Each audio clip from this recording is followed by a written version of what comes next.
নমস্কার, আপনারা দেখছেন সন অফ বেঙ্গল বাংলার খবর।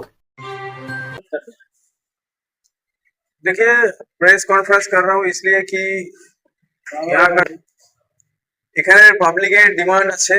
বহু লোক আমাকে ফোন করছে যে আমি এখানে ভোটে দাঁড়িয়েছি, আমি পাবলিকের জন্য কি করব, আমাদের গভর্নমেন্ট আসতে চলেছে, আমাদের গভর্নমেন্ট এলে রানীগঞ্জবাসীর জন্য কি করবে, এইসব বিষয়ে আমি প্রেস কনফারেন্স আপনাদেরকে আমি রিকোয়েস্ট করেছিলাম। আপনারা সাড়া দিয়েছেন আমার রিকোয়েস্টে, তার জন্য আপনাদেরকে প্রথমে আমার তরফ থেকে এবং শামশেরদা এবং আমাদের পুরো টিমের তরফ থেকে আপনাদেরকে ধন্যবাদ জানাই। দেখুন, আপনারা জানেন, আপনারাও রানীগঞ্জেরই অলমোস্ট সবাই আছেন, যে রানীগঞ্জে উন্নতি সেভাবে কিছু হয়নি। রানীগঞ্জবাসী আজকে অন্ধকারের মধ্যে আছে। আজকে দেখুন, এখানে স্বাস্থ্য বলুন, শিক্ষা বলুন, এখানে পলিউশন, মিউনিসিপ্যালিটির, আসানসোল মিউনিসিপ্যাল কর্পোরেশনের যে ফেসিলিটি বলুন, কোনো কিছুই মানুষ এখানে পাচ্ছে না। আজকে দেখুন, এখানে রানীগঞ্জের বুকে এত এত নার্সিং হোম আছে, এই নার্সিং হোমগুলো আছে বলে আজকে মানুষজন চিকিৎসা পাচ্ছে।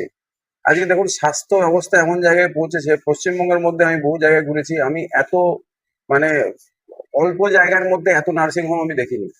এই নার্সিং হোমগুলো এত বেশি থাকার একটাই কারণ, যে এখানে সরকারি স্বাস্থ্য ব্যবস্থা বলে কিছু নেই। আজকে শিক্ষা ব্যবস্থা বলুন, জানেন এখানে কাজী নজরুল ইসলাম যে স্কুলে পড়াশোনা করেছেন, সেই স্কুলে আজকে স্টুডেন্ট নেই। আজকে টিডিবি কলেজেও স্টুডেন্ট নেই। তো একসময় রানীগঞ্জে একটা শিক্ষা বলুন, স্বাস্থ্য বলুন, যে একটা হাব ছিল, সেই হাব আজকে নষ্ট হওয়ার মুখে। শিক্ষা ব্যবস্থা বলতে এখন ইংলিশ মিডিয়াম স্কুল যেগুলো আছে পাশাপাশি, তাদের উপরে এখানকার ছেলেমেয়েরা ডিপেন্ডেন্ট। আজকে দেখুন, মিউনিসিপ্যালিটি যেটা ছিল, সে মিউনিসিপ্যালিটি আসানসোল কর্পোরেশনের সাথে মার্জ হওয়ার পরে সে মিউনিসিপ্যালিটি থেকে যেসব পরিষেবা মানুষ পাওয়ার কথা সেগুলো পাচ্ছে না। এখানে ডেথ বলুন, বার্থ সার্টিফিকেট বলুন, সবই এখন আসানসোল মিউনিসিপ্যাল কর্পোরেশন থেকে গিয়ে তদারকি করে করিয়ে নিয়ে আসতে হয়। তো আমি রানীগঞ্জবাসীকে এটাই বলবো, যে আমাদের গভর্নমেন্ট আসার পরে, আমি জেতার পরে, আমি রানীগঞ্জ মিউনিসিপ্যালিটি যেটা ছিল, যে আর গরিমা রানীগঞ্জ মিউনিসিপ্যালিটি যেটা ছিল, যে হেরিটেজ একটা মিউনিসিপ্যালিটি, সেটাকে আমি ফিরিয়ে আনবো। রানীগঞ্জ মিউনিসিপ্যালিটির যে চেয়ারম্যান হবে সেটা কোনো হিন্দুত্ববাদী, হিন্দুদের থেকে কোনো প্রতিনিধি হবে। আর এখানে সরকারিভাবে গুছিয়ে একটা ভালো আপনার স্বাস্থ্যের জন্য স্বাস্থ্য কেন্দ্র বা হসপিটাল, যেভাবে একটা ল্যান্ড পাওয়া যাবে সেই অনুযায়ী করা যাবে। এখানে ভালো কোনো পার্ক নেই। ছেলেমেয়েরা যে সন্ধ্যাবেলায় বা সকালে মর্নিং ওয়াক বলুন, বা তারা ঘুরতে যাওয়া বলুন, বা বন্ধু বান্ধব গল্প করার জন্যই বলুন, সেরকম কোনো রানীগঞ্জের বুকে সেরকম ধরনের কোনো ফেসিলিটি নেই। আজকে জানেন যে ইসিএল বা এই সারাউন্ডিং অঞ্চলে ইসিএল এ প্রচুর ল্যান্ড আছে, পড়ে আছে। সেগুলো যদি এখান থেকে গভর্নমেন্টের তরফ থেকে বা মিউনিসিপ্যালিটির তরফ থেকে বা পলিটিক্যালি যদি মুভ করা যেত, তাহলে আমার মনে হয় যে ইসিএলও রাজি হতো, ফাঁকা জায়গাতে তোমরা পার্ক করতে চাইলে করো। সেরকম ভাবে কোনো প্রচেষ্টা আজকের দিনে নাই। আজকে দেখুন, এই ধস বা রানীগঞ্জ উঠে যাবে বলে যে ধরনের একটা প্রোপাগান্ডা চলছে, আমি একটা ভিডিও গতকাল আমি রিলিজ করেছি।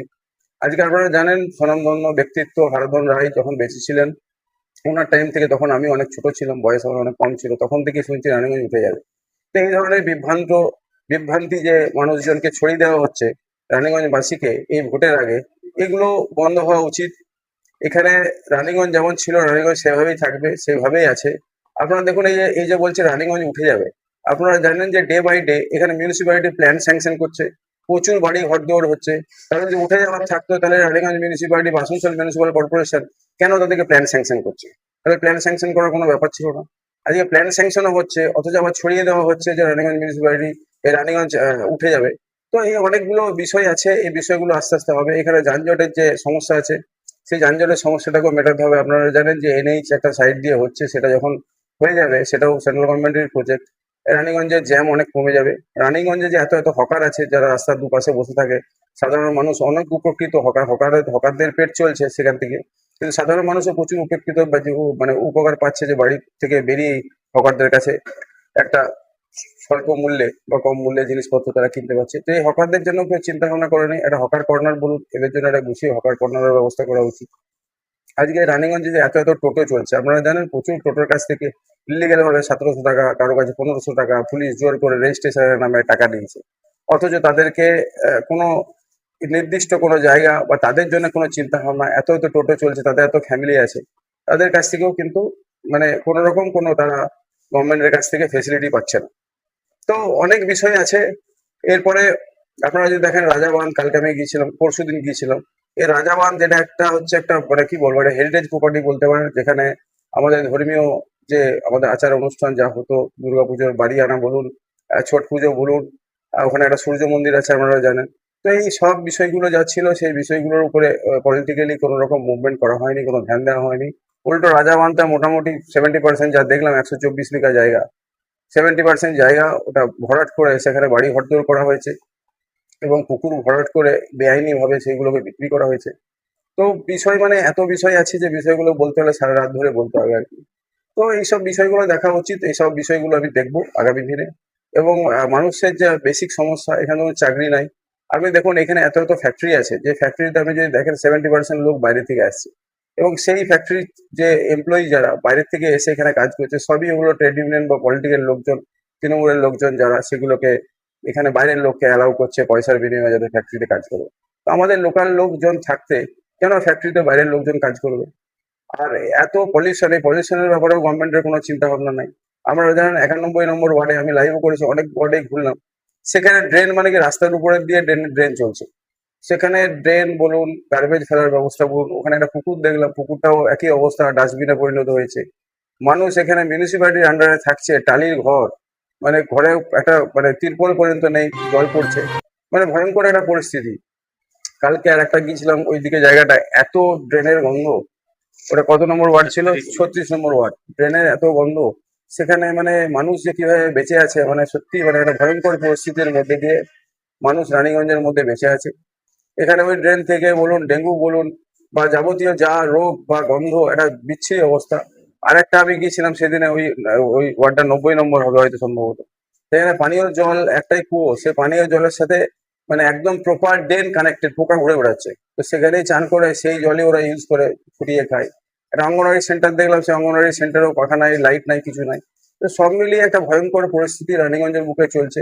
এখানে আপনারা জানেন যে 34 বছর সিপিএম এর গভর্নমেন্ট, তারপরে 15 বছর তৃণমূল, মানে যতক্ষণ না দুটো গভর্নমেন্ট এক হচ্ছে ততক্ষণ সাধারণ মানুষ শুধু এখানে নয়, গোটা পশ্চিমবঙ্গ এর বেনিফিট পাবে না।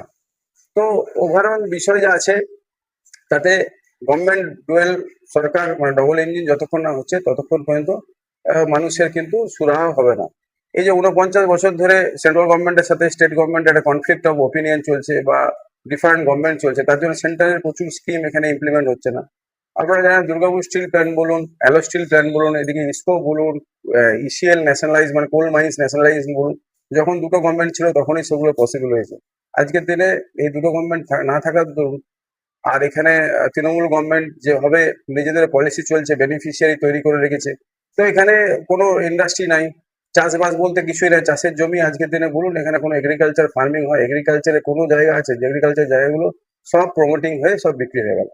আজকে অন্ডাল এয়ারপোর্ট বলুন, আপনারা জানেন আমারই বিধানসভার মধ্যে পড়ছে, সেখানে 2.5 লক্ষ টাকা বিঘা জায়গা কিনে আজকে 10 লক্ষ টাকা কাঠা বিক্রি হচ্ছে।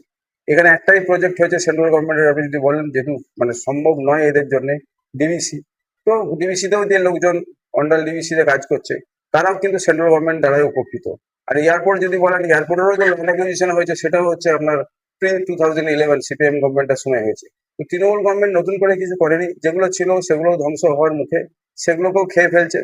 মানে এদের লিভার এতটাই ভালো আর কি, যে কয়লা থেকে আরম্ভ করে, গরু থেকে আরম্ভ করে, লোহা থেকে আরম্ভ করে, জমি থেকে আরম্ভ করে সবই খাচ্ছে আর হজম করে দিচ্ছে।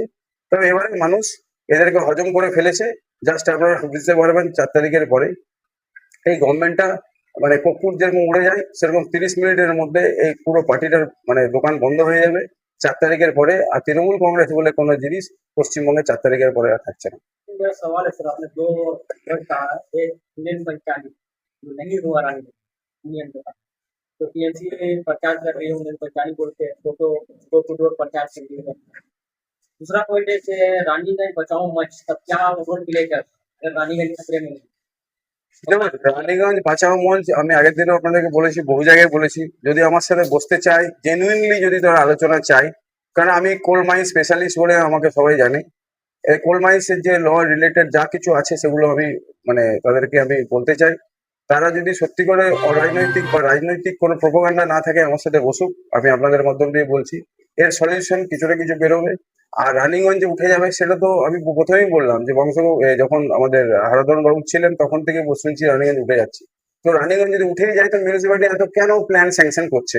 কারণ মিউনিসিপালিটি তাহলে গভর্নমেন্ট থেকে ইনস্ট্রাকশন থাকতো, ভাই তোমরা প্ল্যান স্যাংশন করবে না, রানীগঞ্জ উঠে যাচ্ছে। প্ল্যান স্যাংশনও হচ্ছে, তার মানে এটা তো মানুষকেও বুঝতে হবে যে প্ল্যান স্যাংশন যেখানে হচ্ছে তার মানে উঠে যাওয়ার কোনো প্রশ্নই নাই। और पानी बचाओ कमेटी बार बार ठंडा प्रदर्शन कर रही है कि क्या वजह है, बैकग्राउंड में क्या है? দেখুন, রানীগঞ্জ বাঁচাও কমিটি যেটা করছে, রানীগঞ্জ বেঁচে নাই কেন? রানীগঞ্জের আমি যেগুলো বললাম এইগুলোর উপরে রানীগঞ্জ বেঁচে রয়, যে ইস্যু যে মুদ্রা যেগুলো বললাম। রানীগঞ্জ বাঁচাও কমিটি শুধু বলছে রানীগঞ্জ উঠে যাবে, রানীগঞ্জ উঠে যাবে, রানীগঞ্জ উঠে যাবে, রানীগঞ্জ বাঁচাও। আর রানীগঞ্জ বাঁচাতে গেলে আমি যে পয়েন্টগুলো বললাম সেগুলোর উপরে ধ্যান দেখ, সেগুলোর উপরে কাজ করুক। মিউনিসিপালিটি সেপারেট যে কথাটা বলছে সেটা করুক, পলিউশনের উপরে বলুক। এখানে যাতে সাধারণ মানুষ চাকরি পায়, সাধারণ মানুষ যেন এখানকার ছেলে মেয়ে, একটা কোয়ালিফাইড ছেলে মেয়ে বলুন এখানে আছে, তারা সব পুনে নয় ব্যাঙ্গালোর নইলে দিল্লি নইলে মুম্বাইয়ে কাজ করছে। কেন এখানে কর্মসংস্থান নাই? কেন এখানে 26,000 লোকের চাকরি গেল? কেন এখানে একটা পার্ক নাই? কেন এখানে কোনো হিন্দুত্ববাদী চেহারা রয়েছে যে মিউনিসিপালিটিকে পরিচালনা করবে? রানীগঞ্জ বাঁচাও মানে কি? রানীগঞ্জ উঠে যাওয়াটা শুধু একটা ইস্যু? রানীগঞ্জ বাঁচাও মানে সাধারণ মানুষকেও বাঁচাও in all respect of the society. তো সেই জায়গা থেকে তারা তো অন্য কিছু বলছে না, শুধু বলছে রানীগঞ্জটা উঠে চলে যাবে। কোথায় যাবে উঠে? গভর্নমেন্ট কি কোনো রকম এর জন্য গভর্নমেন্টের কোনো প্রপোজাল আছে? আর আপনারা জানেন এই হারাধন বাবু যখন বেঁচে ছিলেন হাইকোর্টে মামলা হয়েছিল, সুপ্রিম কোর্টে মামলা হয়েছিল, পরবর্তীকালে সুপ্রিম কোর্ট থেকে এডিডি এর উপরে একটা কমিটি ফমিটি এই টাইপের কিছু একটা করা আছে। তো কেন গভর্নমেন্ট থেকে একটা শ্বেতপত্র প্রকাশ করা হয়নি এখন অব্দি যে রানীগঞ্জে উঠে যাবে? বলছে সাধারণ মানুষ একটা কমিটি করে বলছে উঠে যাবে উঠে যাবে। গভর্নমেন্ট কি কোনো নোটিশ দিয়েছে রানীগঞ্জ উঠে যাবে বলে? এরকম ধরনের কোনো তো নোটিশ নেই। তো দেখুন, এটা কোল মাইন এরিয়া, এর কোল মাইন সারাউন্ডিং এরিয়াতে আগেও ছিল, থাকবে। কোল মাইনটা হচ্ছে গরিমা, যেমন রানীগঞ্জ আজকে হেরিটেজ জায়গা কোল মাইন্স এর উপরে। তো আপনারা উঠে যাবে বলতে পারে সাধারণ মানুষকে বিভ্রান্ত ছড়ানোর জন্য। আমি ওই জন্য বলছি আমার সাথে কোনো ডিবেটে বলুক বা কোনো কনসালটেশন বলুক বা কোনো কিছুতে বসুক, আমি তাদের সাথে বসতে রাজি। যে কোন পয়েন্টের উপরে বলছে উঠে যাবে? আমি তো বুঝতে পারছি না কেন বলছে উঠে যাবে। আমি একটা কথা বলি, আমি বিধায়ক হয়ে আসি বা তার আগে যারা বিধায়ক ছিলেন বা পরবর্তীকালে যারা বিধায়ক হবেন, রানীগঞ্জ যেমন ছিল সেরকমই থাকবে। রানীগঞ্জ উঠে যাওয়ার কোনো প্রশ্নই নেই। মুখ্যমন্ত্রী একটা স্টেজে কিছু বললো, সেটার কোনো ভ্যালু নেই। তার কারণ হচ্ছে মুখ্যমন্ত্রী যেটা বলছে তার নোটিফিকেশন কোথায়? গভর্নমেন্টের গেজেট নোটিফিকেশন তো হতে হবে, গভর্নমেন্টের ডিসিশন তো বলতে হবে। মুখ্যমন্ত্রীর ডিসিশন তো গভর্নমেন্টের ডিসিশন নয়। মুখ্যমন্ত্রীকে বলতে গেলে কাউন্সিল অফ মিনিস্টারদেরকে বসিয়ে গেজেট নোটিফিকেশন করতে হবে, তবে কি সেটা সরকারি তার গভর্নমেন্টের নোটিফিকেশন হচ্ছে। মুখ্যমন্ত্রী বলাটা কিন্তু গভর্নমেন্ট, মুখ্যমন্ত্রী একটা ইন্ডিভিজুয়াল ক্যাপাসিটিতে একটা পলিটিক্যাল প্রোগ্রামে এসে পলিটিক্যাল এজেন্ডা জোর দেওয়ার জন্য সেটা বলেছে। মুখ্যমন্ত্রী কোনো গভর্নমেন্ট ফোরাম থেকে বলেছে কি? মুখ্যমন্ত্রী হিসেবে বলেনি। সে একটা এখানে মানুষকে আরো বিভ্রান্ত করার জন্য, জানে যে সিটটা তারা জিততে পারবে না, তার জন্য বলছে। এই কথাটা আগের বারে যখন তাপস ব্যানার্জি যখন ছিলেন বিদায়ী আমাদের কেন তাকে রিপিট করালেন না এখানে? উনি যদি কাজ করেছেন, তাদের গভর্নমেন্ট যদি কাজ করেছে তারা রিপিট করতো। আপনারা শুনেছেন যে কখনো ক্যান্ডিডেট চেঞ্জ হয়? ক্যান্ডিডেট তখনই চেঞ্জ হয় জানে যে সে ক্যান্ডিডেট পরের বারে মানুষের কাছে গিয়ে জবাবদিহি করতে পারবে না। আমি 91 নম্বর ওয়ার্ডে যখন গিয়েছি, আমার কয়েকজন মহিলা আমাকে ঘিরে ধরেছে।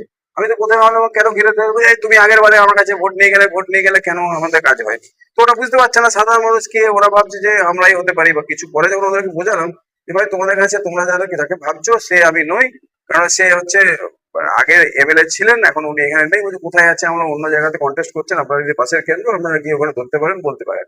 তো সাধারণ মানুষ মানে এইভাবে মানে কি বলবো, সাধারণ মানুষ ভাবছে যে আমাদেরকে আগে কমিটমেন্ট করে গেল, সে কমিটমেন্ট রক্ষা করতে পারলো না। তো রক্ষা করতে পারলো না বলে তাকে চেঞ্জ করেছে। এইসব বিষয়গুলো আছে। এখন যদি মুখ্যমন্ত্রী বলে যে এখান থেকে উঠে চলে যেতে হবে, মুখে উঠে চলে যেতে হবে, সেটাকে এখন থেকে স্টেজে কেন বললো? আগে তো তার গভর্নমেন্টের নোটিফিকেশন থাকবে। নোটিফিকেশন কোথায়? নোটিফিকেশন দেখা যে উঠে যেতে হবে। উঠে যাবে কোথায়? আর কেনই বা তারা উঠে যাবে? এর বংশ পরম্পরায় বেঁচে থাকবে, এখানে তারা বসবাস করছে, এত ব্যবসা আছে তাদের এখানে, তাদের সাথে একটা মানে একটা অন্তরের টান জড়িয়ে আছে, একটা ফিলিংস জড়িয়ে আছে। উঠে যাওয়ার কোনো প্রশ্নই নেই। উঠে যাবে না কেন? আর রানীগঞ্জ উঠে যাবে সেটা মমতা ব্যানার্জি বললে কি সাধারণ মানুষের কোনো ভ্যালু নাই নাকি? সাধারণ মানুষ যেটা বলবে সেটাই হবে রানীগঞ্জবাসীর জন্য, কোনো পলিটিক্যাল পার্টি বললে হবে না। তো দীর্ঘদিন ধরে রাখা যায়, এই প্রশ্নটার মানে হচ্ছে যে রানীগঞ্জকে না রাখার একটা সম্ভাবনা তৈরি হয়েছে, কিন্তু রানীগঞ্জকে না রাখাতে কোনো সম্ভাবনা নেই। এটা তো কনফিউশন তৈরি করা হচ্ছে। আপনি যেটা বলছেন তার মানে হচ্ছে যে রানীগঞ্জ হয়তো এখান থেকে চলে যাবে বা চলেছে বা তার ডিসিশন হয়ে আছে চলে যাবে, তবে না এই প্রশ্নটার উত্তর দেবো আপনাকে। এই প্রশ্নের উত্তর দেওয়ার কোনো মানেই হয় না। এটা আপনি বলছেন জনসংখ্যা বাড়ছে, জনসংখ্যা বাড়লে ফ্ল্যাট হয়, জনসংখ্যা বাড়লে আরো আলাদা করে এক্সটেনশন হয়। আপনি জানেন রানীগঞ্জে আস্তে আস্তে এক্সটেনশন হচ্ছে। অনেক অনেক জায়গা দেখুন, ধস যদি হয় কোনো জায়গায় যদি ধস হয় সেখানে সেফটি মেজারের জন্য পারমিশন দেয় না। কিন্তু রানীগঞ্জ টাউনের ভিতরে এত এত বিল্ডিং হচ্ছে, আপনি বলুন সেই বিল্ডিং গুলো কিভাবে হচ্ছে? পারমিশন নিয়ে হচ্ছে না পারমিশন নিয়ে হচ্ছে? যদি পারমিশন নিয়ে হয় তাহলে কোনো প্রশ্ন নেই, তাহলে বিল্ডিং গুলো হচ্ছে কেন? তাহলে ইলিগেল ভাবে হচ্ছে। এই যে রাজা বাঁধ যে, তাহলে ওরা স্বীকার করছে যে ইলিগেল হচ্ছে। রাজা বাঁধ যে 70% অ্যাকোয়ার হয়ে গেল ইলিগেলি, তাহলে সেটা কি করে হচ্ছে? পারমিশন যদি রাজা বাঁধ, তাহলে রাজা বাঁধ থেকে সরাক, অত তো বাড়ি ঘর কি করে হচ্ছে? তাহলে তাহলে পারমিশনটা নিশ্চয়ই দিচ্ছে ওরা। আর পারমিশন যদি না দিচ্ছে তাহলে ইলিগেল কনস্ট্রাকশন তারা ভাঙছে না কেন? আর এখান থেকে সরানোর জন্য যদি কোনো নোটিফিকেশন থাকে, সেই নোটিফিকেশন দেখান। গভর্নমেন্টকে তার গেজেট নোটিফিকেশন করতে হবে। কেউ স্টেজে মুখে কিছু বলে দিলে তো তার ইমপ্লিমেন্টেশন হবে না, সেটা তো কোনো তার লিগেল কোনো ভ্যালু নাই। পারমিশন যেটা পাওয়া যাচ্ছে না, কেন পাওয়া যাচ্ছে না সেটা এক্স্যাক্টলি কারণটা জানতে হবে। অনেক সময় বিল্ডিং প্ল্যানের যা নর্মস থাকে, সেই নর্ম যদি কেউ ফুলফিল না করে, কেউ যদি বলে একটা আমি জায়গার উপর আমি বাড়ি বানাবো 3 তলা, হবে না।